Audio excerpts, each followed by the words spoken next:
আপনার বাতিজা আমার চোখের সামনে গুলিবিদ্ধ হয়েছে। দুর্ভাগ্যের বিষয় হলো কি আমি তাকে বাঁচাইতে পারি নাই।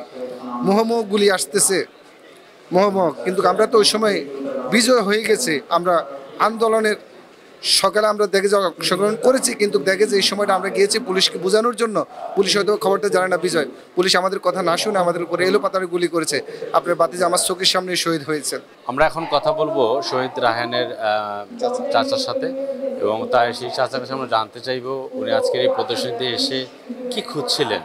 আমরা জানতে চাই কি খুঁজছিলেন। আসলে আমার এখানে খোঁজার মাঝে, অসংখ্য শহীদের মাঝে আমার বাতিজাকে আমি দেখতে পাই কিনা, এটার জন্য আসলে আমার আজকের ইভেন্টে এই প্রোগ্রামে আসা এবং কি খোঁজা। আসলে আমার একটা মাত্র বাতিজা, অত্যন্ত বিনয়ী এবং অত্যন্ত ভদ্র। জগতে এরকম ধরনের বাতিজা হয় কিনা আসলে আমি জানি না।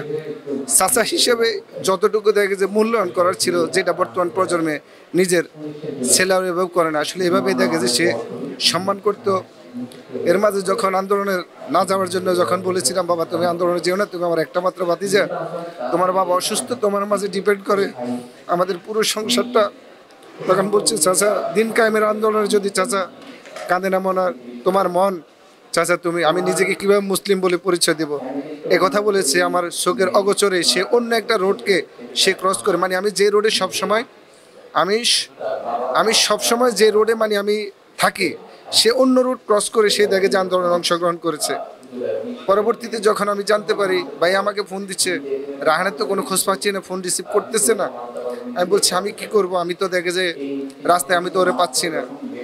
পরবর্তীতে খোঁজাখুঁজির পরে এক পর্যায়ে আমরা খবর পাই, একটা ছাত্রের মাধ্যমে কয় রাহান, মানে তার মোবাইলটা একজন রিসিভ করে কয় রাহান গুলিবিদ্ধ হয়েছে, আপনারা 4 নম্বর ডিআইটি প্রজেক্ট 4 নম্বর রোডে আসেন। কই ভাই আমি 2-3টা হাসপাতাল খুঁজে আমি ক্লান্ত, আপনি ফোনে বলেন।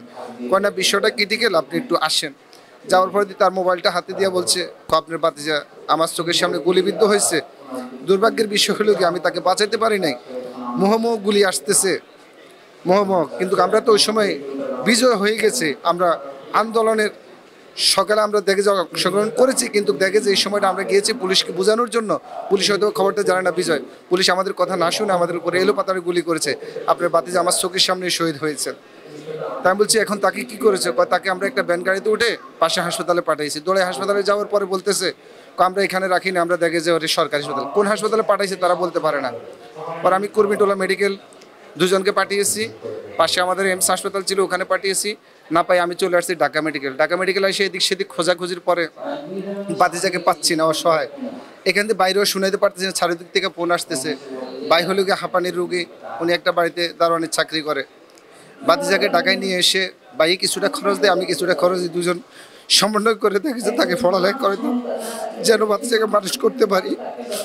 এর মাঝেই দেখেছে পরে ঢাকা মেডিকেলে আমি হঠাৎ করে আমার বুদ্ধি আসলো কই, যখন গুলি খাইছে হয়তো এতক্ষণ সে বেঁচে নেয়। পরে আমি একজনকে জিজ্ঞেস করলাম ভাই আসলে এখানে লাস্ট গড়টা কোন জায়গায়, সে আমাকে বলতেছে আপনার হাতের বামে চলে যান, ওখানে গিয়ে দেখি বাতিজার মরদেহটা ওখানে পড়ে আছে। পরে আমরা এখান থেকে দেখেছি নিয়ে গেছি, নিয়ে গিয়ে দেশে আমরা দাফন সম্পূর্ণ করে এখন আছি আমরা আলহামদুলিল্লাহ হালে আছি। তার মাও আসলে মানসিকভাবে ভালো নেই, তার বাবারও খুব অবস্থা খারাপ। একটা মাত্র ছেলে, একটা মাত্র মেয়ে। ছেলের উপরে ছিল ভবিষ্যতের একটা পরিকল্পনা। আচ্ছা, আপনি এখানে এসে যে চিত্রগুলো দেখলেন, এই চিত্রগুলো দেখে আপনার কাছে কি মনে হচ্ছে যে ভবিষ্যৎ প্রজন্মের কি করা উচিত? ভবিষ্যৎ প্রজন্মে আসলে এটাকে স্মৃতি হিসাবে রেখে এখান থেকে শিক্ষা নেওয়ার মতো অনেক কিছু আছে। কারণ আমাদের দেশ স্বাধীন হওয়ার পরে অসংখ্য রাজনীতিবিদ আসেছে, কিন্তু সঠিক রাজনীতিক চর্চা কেউ আসলে করে নাই। যদি করতো তাহলে আজকে জুলাই অভ্যুত্থানটা হতো না। কারণ সবাই দেখে যে যার কীভাবে দেখে যে যার পকেট বাড়ি করবে, রাজনীতিক থেকে ব্যবসা পায়দা করবে, সবাই এই চিন্তা ভাবনাটাই করেছে। সঠিক রাজনীতির চর্চা আসলে কেউ করে নাই। তো এখান থেকে শিক্ষা এটাই নেওয়ার আছে, কারণ এইটাকে এই জুলাই অভ্যুত্থানটাকে তারা কেন্দ্র করে যেন ভবিষ্যতে যেন কোনো স্বৈরাচার এভাবে মাথাচাড়া দিতে না পারে, এবং কি দেশে যেন কোনো জুলুমের শিকার যেন কাউকে না করতে পারে।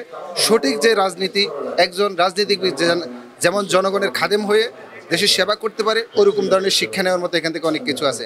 নাহলে এভাবে দেখে যে তারা পরিণতির শিকার হবে, বাংলাদেশ থেকে তারা পালিয়ে দেখে যে যেতে বাধ্য হবে। শহীদ পরিবারদের এমন আর্তনাদ আসলে সত্যিই হৃদয় বিদারক। তবে আর যেন কারো ভাগ্যে এ ধরনের করুণ পরিণতি না ঘটে, আর যেন কোনো পিতামাতাকে তার প্রিয় সন্তানটিকে হারাতে না হয়। মুক্তিযোদ্ধা জাদুঘর থেকে আবু সেতপু, মাই টিভি, ঢাকা।